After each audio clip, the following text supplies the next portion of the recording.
As-tu déjà entendu parler de comment perdre du poids selon ton morphotype? Tu dois te dire, Ali, c'est quoi ça encore un morphotype? Qu'est-ce que ça mange en hiver, un morphotype? Encore une nouvelle chose, tu dois te dire. Eh bien, je te rassure, parce qu'aujourd'hui, je vais te partager un outil fort pratique qui va t'aider à perdre du poids et tout ça est prouvé par la science. Vous voici dans l'ABC de la perte de poids avec Ali Braggs, naturopathe et coach de vie. Ce podcast est destiné aux femmes trop occupées qui souhaitent perdre du poids avec des trucs simples reliés aux thématiques des 3C, les croyances, les connaissances et les comportements à avoir. Chaque épisode te révélera des astuces simples afin d'arrêter de faire le yo-yo avec la balance et enfin avoir des résultats durables sans acheter des pilules magiques. Let's fucking go, on y va! Salut tout le monde, ici Ali et vous voici dans l'épisode numéro 4 de l'ABC de la perte de poids et aujourd'hui, on va élaborer sur les connaissances afin de perdre du poids. Donc, quand on va parler de connaissances aujourd'hui, on va parler des morphotypes. Je ne sais pas si tu as déjà entendu parler de ça, mais c'est une science fort intéressante qui va te permettre de comprendre encore plus ta génétique, ta morphologie, afin de pouvoir perdre du gras facilement. Qu'est-ce que tu dois comprendre avec ça? C'est qu'il existe 3 types de morphotypes différents. Et qu'est-ce qui est super pertinent avec ça, c'est que les morphotypes viennent et sont élaborés avec ta génétique. Et grâce à cette science, grâce à cet outil, on peut comprendre encore plus l'attitude et le comportement psychologique chez une personne. Grâce aux morphotypes, on peut aussi trouver les meilleurs suppléments qui vont pouvoir t'aider à perdre du gras. Le morphotype aussi vient aussi avec le métabolisme. On peut même mieux apprendre sur la digestion. Qu'est-ce qui est fort pertinent aussi, le trait de caractère, les sortes de relations selon ton morphotype pourraient être découvertes grâce à ça. Et bien sûr, la forme de la silhouette. Ça va être beaucoup basé sur ça, puis c'est ça que je vais t'expliquer aujourd'hui. Puis qu'est-ce qui est fort pertinent avec toutes ces infos-là, c'est qu'avec ça, moi, je les utilise bien pour mes clientes dans le programme Tinky Fit. C'est grâce à ça que je peux bien faire un plan alimentaire, un plan d'entraînement, conseiller les suppléments aussi naturels afin que la personne puisse bien perdre du gras facilement. Qu'est-ce que tu dois comprendre avec tout ça? C'est qu'il faut faire attention parce que c'est sûr qu'il existe 3 morphotypes, mais tu vas voir qu'il n'y a rien qui est coulé dans le béton non plus. Il n'y a rien de noir sur blanc. Tu vas voir que tu peux être plus qu'un morphotype à la fois. Puis même souvent, on représente plus que environ 2 morphotypes. Donc, tu vas voir que peut-être tu vas te reconnaître chez certaines descriptions, mais tu vas voir que tu vas devoir utiliser ta logique aussi afin de mieux comprendre vers quelle direction tu veux te diriger. Puis là, je le sais, je comprends. Il y a tellement d'informations sur les internets. Puis là, tu dois me dire, Ali, j'ai jamais entendu ça, les morphotypes. C'est quoi cette affaire-là? Donc, ne t'inquiète pas. Ce que je t'explique aujourd'hui, c'est une science qui a vraiment été prouvée dans les années 1940. Puis c'est classé par le classement de Sheldon, qu'on appelle par le docteur William Sheldon. Donc, tout ça a été inventé et découvert par lui. Et depuis qu'on a ces outils-là, ça l'aide beaucoup pour les praticiens à aider leurs clients à avoir une meilleure santé et aussi une perte de gras. Qu'est-ce qui est intéressant depuis que j'ai découvert ça? Ben moi puis mon chum, qu'est-ce qui est le fun, c'est que les deux, on prend tellement soin de nous, on a une bonne hygiène de vie, on s'entraîne tous les jours, on mange tous les jours bien, on a même arrêté l'alcool, on se sent tellement en forme, mais des fois, il y a des choses qu'on peut pas faire pareil. Parce que premièrement, lui, c'est un homme, moi, je suis une femme, donc c'est sûr, déjà là, par exemple, nos portions dans notre alimentation n'est pas la même, mais je remarque souvent que les clients me demandent, Ali, quand, mettons, je prends mes soupers en photo, puis moi, je montre que moi, je mange beaucoup plus de glucides que mon copain. Puis les clients me demandent souvent, Ali, pourquoi toi, tu manges plus de glucides que Nick, par exemple? Puis c'est grâce à ça que tu vas mieux comprendre aujourd'hui. Ça vient de notre morphotype. Parce que mon morphotype, à moi, peut me permettre de consommer et de mieux métaboliser les glucides, contrairement au morphotype à Nick, mon fiancé. Donc, on va y aller avec le premier et j'aimerais ça que pendant cette capsule-là, tu essaies de te reconnaître. Tu essaies de savoir quel morphotype tu peux être et tu vas voir que ça va être plus facile pour toi par la suite d'élaborer un bon plan alimentaire ou juste avoir des bonnes habitudes alimentaires, avoir un bon entraînement, aussi dépenser ton argent peut-être dans les bons suppléments parce que tu as peut-être dépensé beaucoup dans le passé dans des suppléments un peu pour rien, puis tu te rends compte que non, effectivement, ces suppléments-là ne sont pas bons pour toi. Donc, tu vas voir que tout vient un peu et beaucoup même des morphotypes. Donc, on va commencer avec les ectomorphes. Donc, les ectomorphes, je me vois un petit peu là-dedans. Si on parle du physique, les ectomorphes, ce sont eux qui ont le corps fin, qui ont une ossature fine, le visage un peu plus triangulaire. Les ectomorphes aussi, c'est souvent les personnes qui ont une faible masse musculaire. Donc, on peut remarquer chez ces personnes-là qui ont l'épaule et le bassin étroits. Souvent, chez les femmes, ce sont les femmes qui ont les hanches les plus étroites aussi. Quand on regarde aussi l'accumulation de graisse, bien pour ces personnes-là, les ectomorphes, l'accumulation de graisse est souvent autour de la ceinture abdominale, là, donc autour du ventre, et ça, c'est causé à cause du stress. Ces personnes-là, ce sont eux qui ont le métabolisme le plus rapide. On appelle ça un métabolisme oxydatif, par exemple.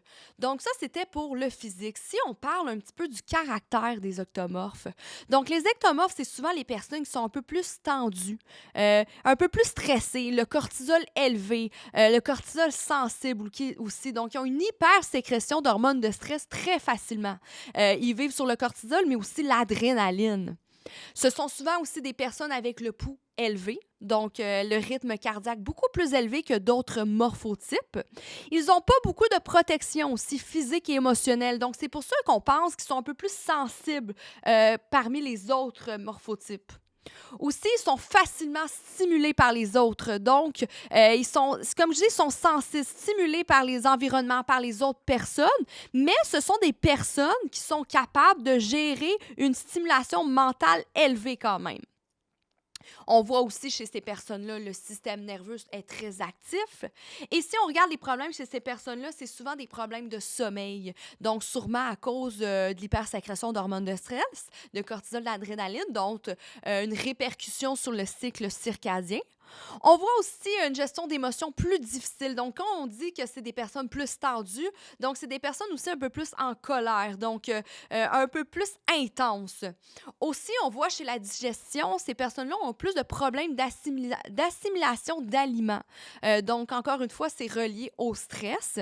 Ces personnes-là aussi ont beaucoup de difficultés à prendre la masse musculaire. Donc, par exemple, si vous êtes une femme qui fait beaucoup de régimes élevés en protéines ou glucides, mais qui a de la difficulté à prendre la masse musculaire, peut-être vous êtes dans cette catégorie-là. Ce sont aussi des personnes avec beaucoup d'énergie, c'est des personnes très extraverties. Ce sont des personnes aussi qui aiment beaucoup les stimulants, donc tout ce qui est caféine, peut-être des problèmes de consommation aussi, ça peut être relié à ce morphotype-là, puisqu'il vit sur l'adrénaline, sur la stimulation. C'est des personnes aussi qui ont de la difficulté à récupérer. Donc, pour les entraînements, par exemple, la récupération est plus difficile. Donc, c'est pourquoi il va falloir un entraînement très adapté pour ce genre de personnes-là. Et aussi, ils ont les articulations plus fragiles. Donc, comme je vous le dis, là, je vous dis des descriptions. On ne prend rien qui est coulé dans le béton. Vous pouvez vous reconnaître là-dedans.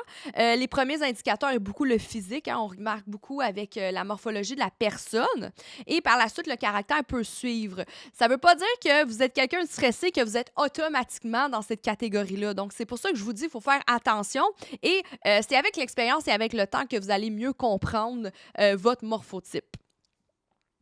Maintenant, si vous voulez que je parle un peu plus de l'entraînement, si vous vous reconnaissez dans cette morphotype-là, vous vous dites « OK, moi, Ali, je le vois, mes bras sont plus longs, je suis une personne très faite sur le long, j'ai beaucoup de graisse accumulée autour du ventre. Donc, quoi faire? Quels sont les entraînements à faire? Quelle sont l'alimentation à adopter, les suppléments aussi? Donc, pour commencer, si on parle de l'entraînement, ça va être des entraînements à courte durée, très important, vu que la récupération est difficile. C'est sûr qu'il va falloir des entraînements à courte durée. Le cardio aussi est à limiter, hein? Donc, on va aller prioriser la musculation pour ces personnes-là, ce qui vont les aider à prendre une masse musculaire, à avoir une plus grande masse maigre aussi. Donc, ça va beaucoup aider d'aller travailler plus en musculation que cardiovasculaire. Qu'est-ce qu'on peut conseiller pour ces personnes-là? C'est des séances d'entraînement de 3 à 4 fois semaine maximum. C'est pas le genre de personnes qu'il faudrait qu'ils fassent de la musculation tous les jours parce que, comme je le dis, vu les problèmes de sommeil, vu les problèmes de récupération, c'est sûr que ça va être priorisé de la récupération. Donc, l'entraînement tous les jours n'est pas très optimal pour la musculation. Par contre, bouger tous les jours, c'est conseillé pour tout le monde, là, pour une marche extérieure, par exemple, ou un hobby. Et pour le type d'entraînement pour la musculation, on conseille beaucoup le full body. Donc, le full body, c'est travailler un petit peu tous les muscles du corps à chaque entraînement pour, encore une fois, avoir une meilleure récupération. Donc, c'est sûr que c'est cas par cas, hein, parce que, par exemple, les femmes qui veulent prendre la masse musculaire, peut-être qu'on va aller travailler les muscles séparés, mais c'est sûr que, pour général, le full body va être super bon vu la récupération, parce qu'il faut toujours prioriser une récupération dans une perte de gras. Et c'est ça qu'on va parler dans les prochains épisodes. Donc, pour l'entraînement, c'est ce qui est pour les ectomorphes, en fait. Et si on va un peu plus dans l'alimentation, puis c'est ça qui est intéressant à comprendre, que l'alimentation va beaucoup varier chez les macronutriments. Quand on parle de macronutriments, on parle des protéines, des glucides et des lipides, par exemple. Donc, c'est souvent des personnes qui n'ont pas besoin à perdre du poids nécessairement. C'est surtout le niveau de la graisse au niveau de la ceinture abdominale, au niveau du ventre. Hein? C'est souvent des personnes qui prennent du gras à ce niveau-là. Puis ça, on va faire référence à l'épisode numéro 3. Hein? Vous vous souvenez, si vous l'avez écouté, de l'effet du stress sur la prise de poids, surtout au niveau du ventre. Donc, vous allez vous reconnaître là-dedans. Très intéressant. Si vous ne l'avez pas écouté, je vous invite à aller écouter l'épisode numéro 3 parce qu'on le sait que le niveau de cortisol et d'adrénaline peut avoir un enjeu sur la glycémie, par exemple, ou sur la prise de poids au niveau du ventre. Donc, c'est ça qu'il va falloir aller travailler avec ces personnes-là. Donc, manger minimum 5 fois dans la journée. Donc, je ne conseille pas naturellement toujours à mes clients de manger beaucoup de fois dans leur journée, mais c'est sûr pour les personnes ectomorphes, vu que l'assimilation de la digestion, en fait, des aliments face à la digestion est plus difficile, c'est là qu'on va faire peut-être des repas un peu plus petits afin de bien métaboliser les aliments, avoir une bonne assimilation au niveau de la nourriture. Pour ce qui est des macronutriments, qu'est-ce qui est plaisant avec cette catégorie là, c'est que les glucides sont à prioriser.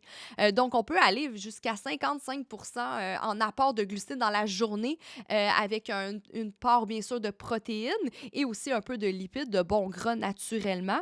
C'est ça qui est super intéressant vu le besoin de récupération, vu à la gestion du stress, à la gestion, optimiser le sommeil. On va aller prioriser les glucides qui vont avoir un bon impact sur le métabolisme de ces personnes-là et qui va aider pour la récupération et pour l'énergie. Donc, bien sûr, il faut consommer des bons glucides, hein, non transformés, tels que des patates douces, du riz basmati, du quinoa, du pain multigrain, grain entier. Donc, tous ces glucides-là sera priorisés pour ces personnes-là. Qu'est-ce qui va aider? Bien sûr, pas nécessairement perdre du poids sur la balance, mais au niveau de la graisse abdominale, ça va énormément aider. Si on peut parler maintenant des suppléments à conseiller pour ces personnes-là, mais vous l'avez compris, ce sont des personnes qui ont besoin de récupérer. Donc, du magnésium, par exemple, du magnésium qui va aider pour la sécrétion de GABA, un neurotransmetteur qui aide beaucoup pour un effet calmant au niveau du cerveau, au niveau du corps. Hein. C'est ce qui va aider pour la récupération, pour le niveau d'angoisse, d'anxiété, de stress. Donc, le magnésium est très mis de l'avant pour ces personnes-là à consommer le soir, par exemple, avant le sommeil ou peut-être après l'entraînement. Encore là, c'est cas par cas, besoin d'une évaluation parfois pour bien diriger la personne pour ça. Tout ce qui est plantes adaptogènes aussi, des plantes qui vont aider afin de s'adapter à l'environnement pour le corps. Donc, faire attention aux plantes adaptogènes. Si vous prenez des antidépresseurs, ce n'est pas conseillé. Donc, quand on parle de plantes adaptogènes, on peut parler d'ashwagandha, par exemple. C'est une plante que j'aime beaucoup. Le basilic sacré aussi en huile, c'est quelque chose que je priorise beaucoup beaucoup pour les clientes. Des enzymes digestives, si vous avez des problèmes de digestion, hein, parce que le stress peut avoir des répercussions sur la digestion aussi, hein, peut-être des brûlements d'estomac pour des personnes, des ballonnements, des gaz, la difficulté à assimiler la nourriture, comme j'ai dit tout à l'heure. Donc, des enzymes digestives peut parfois aider. Bien sûr, il ne faut pas aller tout de suite avec ces enzymes-là. Je trouve que prioriser l'hygiène de vie pour commencer, donc rabaisser les hormones de stress, avoir un bon sommeil, une bonne récupération, gestion des émotions, gestion du stress va être mis de l'avant avant d'aller utiliser ce genre de supplément-là. Et pour finir, la BCAA pourrait être une bonne alternative aussi pour les personnes, les femmes qui veulent augmenter leur masse musculaire et aussi rabaisser leur masse graisseuse. Donc, ce sont des suppléments qui pourraient super bien leur coller à la peau. Donc, ici, c'était les ectomorphes. Je ne sais pas si vous êtes reconnus là-dedans. Comme je vous dis, on n'est pas simplement une catégorie. Pour ma part, je fais partie un peu de cette catégorie-là. Je suis quelqu'un de très énergétique. Je fonctionne au cortisol, à l'adrénaline. J'ai eu des problèmes de consommation de stimulants, d'amphétamines. Je me reconnais beaucoup dans cette description-là. Et toi, est-ce que tu te reconnais là-dedans? On va y aller maintenant avec une autre catégorie qui est les endomorphes. Donc, totalement le contraire. Les endomorphes, si on parle de leur physique, donc ils ont un physique beaucoup plus rond. Ils sont massifs comme un bloc, on peut dire. Ils ont un squelette beaucoup plus massif. Le corps est beaucoup plus large. On parle souvent des os, hein, des plus gros os. On pense que c'est un mythe, mais effectivement, les endomorphes, on peut voir qu'ils sont beaucoup plus massifs. Une masse musculaire quand même moyenne. Leur métabolisme aussi est beaucoup plus lent, beaucoup plus au ralenti, contrairement aux ectomorphes qu'on a parlé juste avant. On peut remarquer chez les femmes les hanches beaucoup plus larges, le visage rond. Le gras va être vraiment accumulé sur tout le corps, donc pas nécessairement autour de la ceinture abdominale. Ces personnes-là ont beaucoup une apparence jeune, surtout à cause de la prise de graisse un peu partout. Ils ont un esprit vif, ils sont curieux. Ils manquent d'intuition. Je la trouvais drôle celle-là, mais ils disent aussi qu'il manquait plus d'intuition. C'est des personnes aussi qu'on peut remarquer chez les femmes une culotte de cheval. C'est des personnes aussi qui ont beaucoup d'énergie le soir, que ça peut être en lien un petit peu avec le cycle circadien aussi. Des fluctuations dans l'énergie, ça peut être relié à la prise de graisse, à l'obésité aussi. C'est des personnes qui se donnent beaucoup pour les autres et c'est des personnes qui n'aiment pas la compétition. Si on y va maintenant avec le caractère. Donc, le caractère, ce sont des personnes très drôles, très enjouées. Donc, on va aller voir les personnes très amusantes. Ce sont des personnes qui aiment le confort aussi, des personnes chaleureuses aussi, des personnes qui s'expriment facilement. On peut remarquer aussi que ces personnes-là sont beaucoup moins agressives, contrairement aux ectomorphes, hein, qu'on dit qu'ils sont plus stressés, stimulés. C'est des personnes plus calmes aussi. C'est des personnes qui aiment beaucoup manger. Ça fait partie de leur hobby, de leur activité préférée. C'est des personnes qui adorent les restaurants, qui adorent faire à manger, qui adorent être avec les gens autour d'une table. C'est des personnes qui ont plus de difficultés à bouger aussi. Hein. C'est peut-être relié à leur métabolisme lent. C'est des personnes qui préfèrent rester assises. Malgré leur masse graisseuse, on peut voir que c'est des personnes quand même en très bonne santé. Hein? Je vais faire une capsule aussi là-dessus, un podcast sur l'obésité versus les personnes en santé, qu'on voit parfois qu'il n'y a pas de corrélation entre les deux. C'est des personnes, malheureusement, qui ont de la facilité aussi à prendre du gras. C'est des personnes qui ont de la difficulté à perdre du gras et leur peau est beaucoup plus lent au repos. Et là, on les compare bien sûr aux ectomorphes. Donc, on voit vraiment un gros contraste entre les deux. Si maintenant on y va avec l'entraînement, donc ces personnes-là ont besoin de bouger tous les jours souvent. Donc un entraînement de 30 minutes 3 fois par semaine ne sera pas suffisant. C'est super important d'augmenter son net. Son net, en fait, c'est toutes les activités que vous pouvez faire dans la journée. Donc par exemple, prendre les escaliers, marcher plus souvent, parquer sa voiture plus loin pour marcher, faire du ménage, faire 10 000 pas par jour. Ce sont des personnes, souvent des clientes dans cet état-là, dans cette caractéristique-là, que je vais pousser à bouger plus souvent. On va parler aussi d'entraînement musculaire et autant cardiovasculaire. On va y aller avec des entraînements musculaires 3 à 4, 5, 6 fois par semaine. Donc, les femmes, par exemple, que si vous avez plus de difficultés à vous entraîner au gym ou à la maison avec des poids, bien, vous pouvez faire un 3 fois semaine, mais ajouter en plus des activités. Donc, c'est le temps en ce moment, il y a de la neige dehors, peut-être du ski de fond, de la raquette. Vous aimez les randonnées, c'est super. Trouvez-vous un hobby, du tennis, peu importe, mais il faut trouver des activités pour bouger tous les jours. Plus que vous bougez et plus que vous allez éliminer et dépenser des calories, plus que votre métabolisme est plus bas, moins actif, c'est là que ça va être plus facile pour vous de prendre la graisse sinon. Comme je vous le dis, l'activité métabolique doit vraiment être élevée. Il faut augmenter la dépense calorique et énergétique.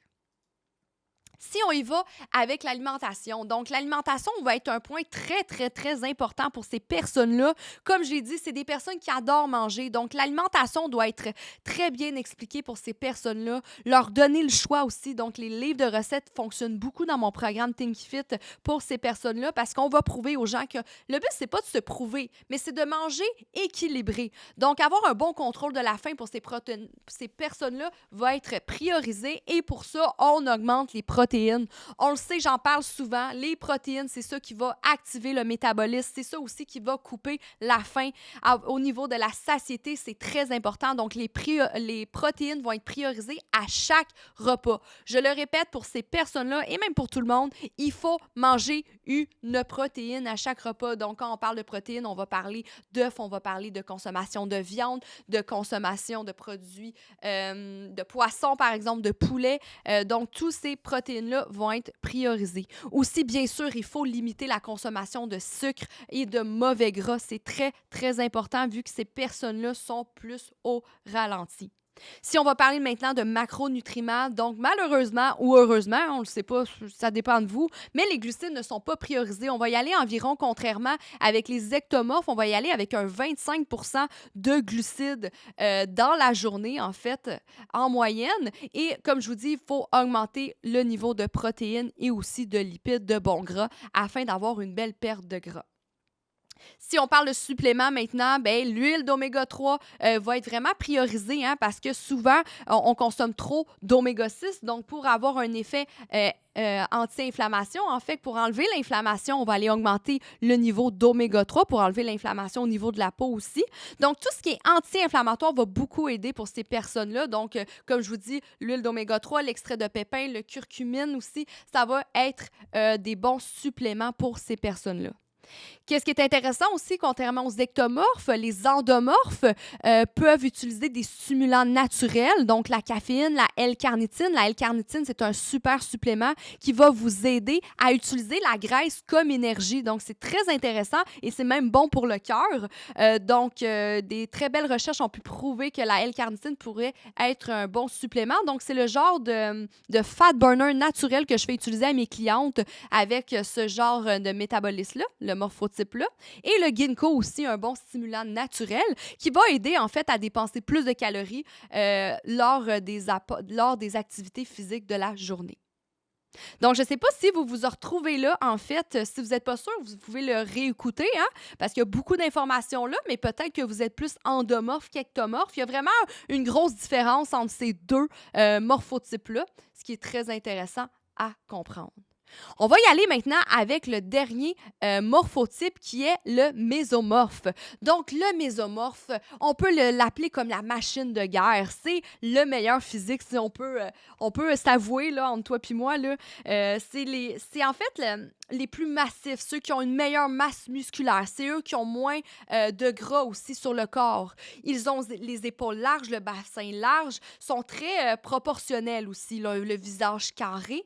La tension artérielle faible, ils ont des os denses, les articulations solides, ils sont musclés et leur faiblesse, par exemple, c'est qu'ils doivent travailler leur souplesse. Ils ont moins une grande souplesse que les autres morphotypes. Donc, on les considère comme les athlètes, les athlètes olympiques, les athlètes de fitness.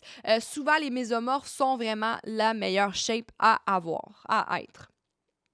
Pour le caractère maintenant, qu'est-ce qu'on peut dire? Bien, le caractère, ce sont des personnes athlétistes, ce sont des guerriers, des combattants. Ce sont des personnes qui doivent toujours être actifs. Ce sont des personnes qui aiment les sensations fortes. Ce sont des personnes qui ont vraiment peur du vieillissement, c'est drôle à dire, et de l'affaiblissement physique. On voit que leur physique est vraiment important pour eux. Ce sont des personnes qui supportent bien la douleur, qui sont fortes mentalement. Ce sont des personnes manuelles aussi qui travaillent beaucoup avec leur corps, avec avec leurs mains dans leur quotidien. C'est des personnes qui doivent bouger au travail. C'est très important pour eux, sinon ils peuvent avoir des problèmes mentaux qui ont été découverts pour ces personnes-là s'ils ne sont pas actifs. Donc, des personnes comme ceux qui travaillent dans un bureau, ce n'est pas une bonne idée.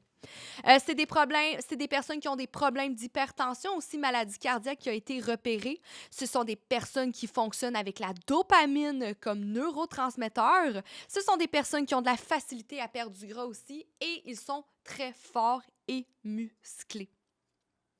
Pour les entraînements, on me dit qu'est-ce qu'on peut dire pour l'entraînement? Les entraînements, ça doit être des entraînements lourds, très importants. Ils peuvent travailler autant en endurance, en force, en résistance. On peut y aller avec un gros volume d'entraînement. C'est ça qui est intéressant avec eux. Ce sont des personnes qui peuvent être dans l'armée carrément, là, parce qu'ils peuvent vraiment encaisser beaucoup de travail musculaire et physique. Ce sont des personnes, grâce à ça, qui récupèrent facilement et rapidement. Donc, ils sont résistants beaucoup autant mentalement que physiquement. Et aussi, ce sont des personnes qui ont besoin de changer leur entraînement rapidement parce qu'ils s'adaptent facilement à ce genre de musculation, par exemple. Maintenant, si on parle de l'alimentation pour les mésomorphes, l'alimentation, c'est très simple pour eux, là. Ils peuvent manger un peu tout ce qu'ils veulent. Ils ont une super bonne digestion. Ils peuvent manger à 5 à 7 repas par jour. C'est super important de manger suffisamment hein, parce qu'on voit que ce sont des machines de guerre. Donc, s'ils sont faibles en calories, c'est sûr qu'il va y avoir des faiblesses musculaires et même des problèmes mentaux. Ils peuvent manger quand même des glucides aussi, une bonne portion de protéines et une bonne portion de gras. Fait que comme je vous le dis, c'est eux la facilité. Là. Ils n'ont pas de problème avec leur poids. Ils n'ont pas de problème souvent avec leur entraînement. Donc, ce sont des personnes très fortes, là. Aussi, si on parle de suppléments, donc pour ces personnes-là, encore une fois, le supplément, le magnésium est priorisé aussi pour tout le monde pour avoir une bonne récupération. Pour les mésomorphes, ça peut être très pertinent aussi. Des enzymes digestives pour encore mieux métaboliser les aliments pour ne pas avoir de problèmes digestifs. La protéine en poudre pourrait être une bonne solution aussi, hein, vu qu'ils font beaucoup de travail musculaire, ils travaillent fort, la protéine pourrait les aider aussi pour leur masse maigre et leur récupération. Comme je dis, ce sont des machines de guerre. Donc, c'est super intéressant. On a parlé des trois morphotypes. On a parlé des ectomorphes, hein, ceux qui sont faits sur le long, les plus stressés. On a parlé des endomorphes, ceux qui sont plus ronds, les plus enjoués. Et on a parlé des mésomorphes, des machines de guerre, les plus massifs et les plus athlétiques. Donc, peut-être tu t'es repéré là-dedans. Comme je vous l'ai dit, comme je te l'ai dit, il n'y a pas simplement une bonne réponse. Mais sache que moi, j'utilise beaucoup ça pour mes clientes et c'est ce qui fait qu'ils ont du bon résultat sur leur perte de gras parce qu'avec ça, on peut encore plus aller repérer leur caractère, repérer leurs problèmes, aller prescrire les bons suppléments, aller conseiller la bonne alimentation, aller conseiller le bon entraînement. C'est ce qui fait que ça s'adapte bien à la personne. Encore une fois, c'est sûr qu'on est tous différents. Il n'y a rien de coulé dans le béton. On s'adapte à chacune des personnes et c'est ce qui fait que la plus belle chose du corps humain, hein, c'est qu'on est tous différents et on se découvre au fur et à mesure. L'objectif là-dedans, c'est que tu te crées ta routine parfaite pour toi, qu'avec ces renseignements-là, tu peux comprendre encore mieux comment ton corps fonctionne et comme ça, tu peux fabriquer le plan de match parfait pour toi, ton environnement, ton travail, ta famille. C'est ce qui fait pour toi qu'il va être facile de perdre du gras en étant équilibré et que ça reste sain. Donc, c'est fou comment on peut apprendre sur une personne avec la science. Voilà pourquoi aussi, si tu as une coach, ça peut beaucoup t'aider. Donc, moi ou une autre, sache que se faire suivre, c'est toujours une bonne idée parce qu'on ne peut pas toujours repérer en nous-mêmes le problème ou les bonnes solutions. Je vous remercie encore de cette présence. J'espère que vous avez aimé ce podcast, en fait, sur les morphotypes. C'est un sujet super intéressant. Et qu'est-ce qui est intéressant aussi, c'est que sur mon groupe Facebook Parlons Santé, j'ai mis un document que vous pouvez voir visuellement à quoi ressemble chacun des morphotypes et ça va être encore plus facile pour vous de repérer quel morphotype vous êtes. Donc, si jamais ça vous intéresse, je vais laisser en commentaire le lien de mon groupe Facebook que tu vas pouvoir adhérer. C'est gratuit et tu tu vas voir directement sur la page quand tu es membre, tu vas voir en haut qu'il y a le document, c'est morphotype. Donc, c'est très intéressant que tu peux voir en fait la différence des trois. Oui, je l'ai décrit à vive voix, mais parfois, visuellement, c'est encore plus facile de repérer quel genre de morphotype nous sommes. Donc, merci beaucoup encore de votre participation. N'oubliez pas de partager ce podcast afin de partager toutes les bonnes informations à vos proches, aux personnes que vous aimez, parce qu'ensemble, on peut faire une différence afin que tout le monde puisse être en santé et équilibré. On dit bye-bye le yo-yo avec notre poids, avec tout ça. Donc, merci beaucoup. On se retrouve lundi prochain et au menu, la semaine prochaine, on va parler du système d'activation réticulaire. Ali, c'est quoi ça encore? Tu vas parler du système d'activation réticulaire. En fait, c'est un filtre qu'il y a dans le lobe cérébral du cerveau et ça peut nous aider à perdre du poids facilement. Hein? Je vais vous apprendre des nouvelles choses ensemble, très intéressantes, et vous allez voir qu'on parle pas juste de poulet brocoli ici dans ce podcast. Fait que merci encore la gang et on se retrouve la semaine prochaine.